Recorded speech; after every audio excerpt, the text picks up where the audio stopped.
Cristiano Ronaldo, ആരാധകരുടെ പ്രിയപ്പെട്ട CR7 അണ്ണൻ, ഇന്ന് കരിയറിലെ ഏറ്റവും നിർണായകമായ പോരാട്ടത്തിനിറങ്ങുന്നു. 41 നിറവിൽ നിൽക്കുന്ന പ്രൈം ഫോമിന്റെ നിഴൽ മാത്രമായ അണ്ണനും 5 പേര് തെക്കോട്ട് പോകുമ്പോൾ 5 പേര് വടക്കോട്ട് പോകുന്ന ഈ ടീമും വെച്ച് സ്പെയിനിന്റെ പ്രൈം യുവനിരക്കെതിരെ പോർച്ചുഗൽ ജയിക്കുമെന്ന് ആരാധകർ പോലും പ്രതീക്ഷിക്കുന്നുണ്ടാകില്ല. നെയ്മറിന് പിന്നാലെ അണ്ണനും വിരമിക്കുമെന്ന് ഫുട്ബോൾ ലോകം വിൻ പ്രെഡിക്ടറുകളുടെ വിധി എഴുതിക്കഴിഞ്ഞു.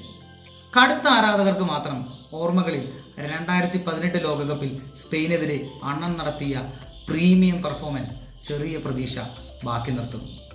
എന്തായാലും കാളപ്പോരിന് പേരുകേട്ട നാടുകളാണ് സ്പെയിനും പോർച്ചുഗലും. എന്നാൽ രണ്ടിടങ്ങളിലെയും കാളപ്പോരിന് സാരമായ വ്യത്യാസങ്ങളുമുണ്ട്.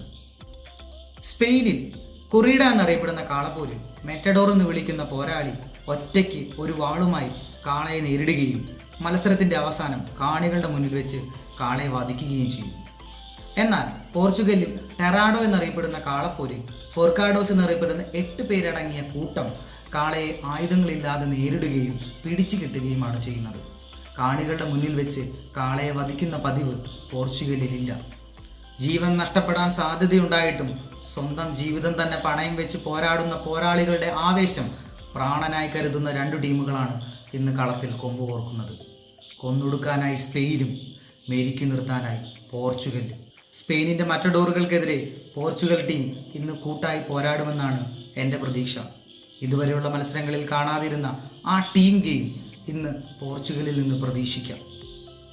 ഫൈനൽ വിസിലിന് ശേഷം സ്പെയിനിന്റെ ആവേശകരമായ ഫ്ലമൻഗോ സംഗീതമായിരിക്കില്ല, പറങ്കികളുടെ ശാന്തമായ ഫാദു സംഗീതമായിരിക്കും ലോകത്തിന് മുന്നിൽ മുഴങ്ങി കേൾക്കുക. ബ്രസീലിന്റെ പരാജയത്തിന് ശേഷം നെയ്മറിന് വേണ്ടി ലഭിച്ച അർജന്റീനൻ ഫാൻ അല്ല ഞാൻ. പക്ഷേ അണ്ണനില്ലാതെ ലോകകപ്പിനും അർജന്റീനയ്ക്കും ലിയോ മെസ്സിക്കും എന്താഘോഷം!